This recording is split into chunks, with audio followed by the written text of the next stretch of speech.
स्वागत आहे आपल्या राडा राडा बॉयज ब्लॉगमध्ये. तर आज झालाय खूप सारा पाऊस. पावसाची मजा ही वेगळीच असते. वातावरण पण पाहू शकता कसं झालेले, सगळीकडे पाणीच पाणी पाणीच पाणी, सगळीकडे पाणीच नुसता राडा. तर मी चाललेलो आमच्या क्रिकेट पिचकडे. तिकडं पण खूप सारं पाणी साठलेलं दिसत होतं. म्हणलं चक्कर मारून यावं, कसं आहे ती पिच बघावं. तर पिचची हालत बघितल्यावर असं लक्षात आलं काय क्रिकेट काय आज खेळता येणार नाही. पोरांचा पण फोन आलता, पण क्रिकेट मात्र खेळायचंच होतं. आणि त्यात आज आमच्या रविवारचा बाजार.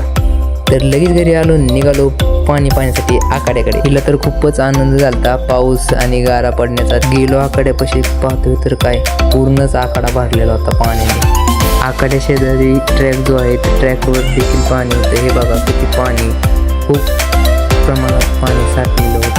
नंतर आम्ही निघालो घराकडे चाललेलोच तेवढ्याच रोडवर हे दिसलं. हवा इतकी जोरात सुटलेली की कॅरेट देखील रोडवर पडलेली. थोड्यात आपले मित्र पण क्रिकेट खेळण्यासाठी आलेले होते.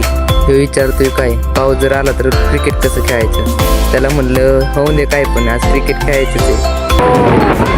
ऐकलं असं आभाळ कसं वराडलं. क्रिकेट खेळायला चाललेलो, पण बॅट मात्र पूर्ण पावसात भिजलेली होती, खूप जड झालेली होती. आता पोरं मलाच वरडायला लागली, बॅट का बाहेर ठेवली तू म्हणून. मग लगेच निघालो बॅट घेऊन क्रिकेट खेळायला. सगळे मित्र काही जमलेलेच होते. ग्राउंड खूपच ओलं दिसत होतं, तरी निघालो ग्राउंडच्या दिशेने. हे बघा, हा आपला तनिष एक नंबर बॅटिंग करतो. हा स्वप्नील म्हणजे स्विंगचा किंगच आहे, नादच नाही करायचा ह्याचं कोणी.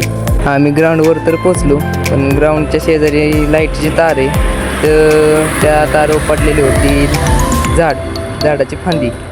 तर क्रिकेट कसं खेळायचं, करंट तर लागन ना, त्याच्यामुळं काही क्रिकेटाचं नियोजन घेतलं. त्या ग्राउंडचं फिसकाटलं. बघा कशी फांदी पडली. टेनिसला तर काही काम नाही, नुसतं बॉल असलं म्हणजे झालं. क्रिकेट खेळायचं चालू केलंच होतं, तेवढ्यात हा पाऊस आला.